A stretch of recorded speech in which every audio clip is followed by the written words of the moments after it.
This week on CBCP News Weekend Report, bishops accused of sedition says they will not be discouraged. Bishops urge Duterte to rethink war with Reds. Oratio Imperata issued to end Tagum killings. Filipino Bishop faces charges after exposing police abuses in Papua New Guinea. Bohol Dioceses to go solar. This is Nico Balbidino for CBCP News Weekend Report. Catholic bishops tagged in an alleged ouster plot against President Rodrigo Duterte's administration said that they will not bow down to intimidation in their defense for human life.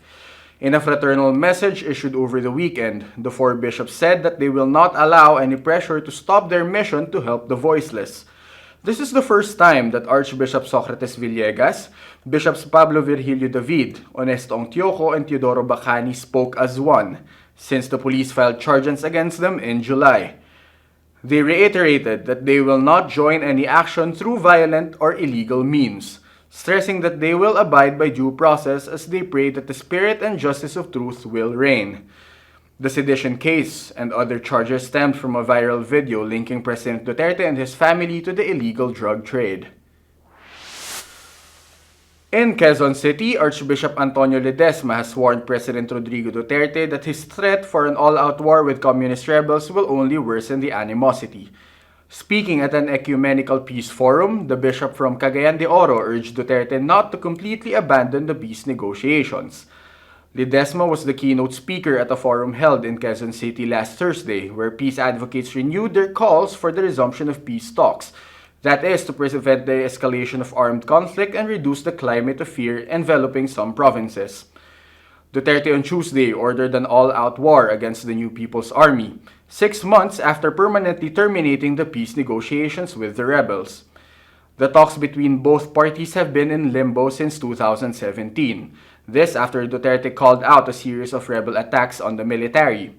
Ledesma said that the religious groups are willing to assist both parties should they push through with the negotiations. In Davao, Bishop Medil Aseo of Tagum has called onto the people to turn to prayer to stop all forms of violence as the spate of killings continues in the city. The bishop earlier this month released an Oratio Imperata to be recited in all masses in the diocese. The special prayer was also issued following the killing of 22-year-old Judy Lu Palas, who served as a lector of the diocese's cathedral and reportedly was the daughter of a former investment firm agent. Several investment companies have been shut down in the Davao region following President Rodrigo Duterte's crackdown on dubious investment schemes. After the closure of the investment firms, at least 7 killings in Tagum were reported in August alone. Meanwhile, overseas, a Filipino Catholic bishop is facing charges after exposing alleged police abuses in the southeast region of Papua New Guinea. Police have filed defamation charges against Bishop Rolando Santos for reporting cases of abuse of authority involving some authorities.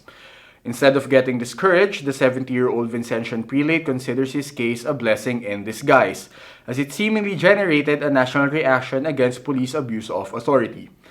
The case stemmed from the bishop's statement that the police from the Mobile Squad Task Force burnt 19 houses at the Daga compound on September 1st.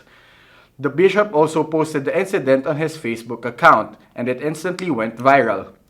In his post, he alleged that the cops were drunk when they set the houses ablaze, including the house of the acting diocesan education secretary Gregory Nemagale. On September 4, Bishop Santos and Nemagale were arrested but were later released on bail.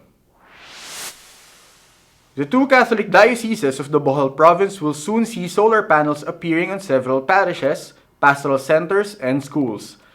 2 major solar energy programs are rolling out in the dioceses of Tagbiliran and Talibon, both of which are aimed to cut power costs and help conserve the environment. In a statement issued on September 7, the dioceses said that they are currently working together with private companies and other institutions for the wide-scale use of solar power. In a pastoral statement issued last July, the country's bishops have called for the immediate transition to safe, clean, and affordable energy to help combat climate change. Several dioceses have been slowly moving to solar power as part of the Church's revitalized ecology-related programs. For more news and updates, visit cbcpnews.net and follow our social media accounts. Visit the contact section of our website to subscribe to our bi-monthly newsletter. This is Nico Balbidina for CBCP News Weekend Report.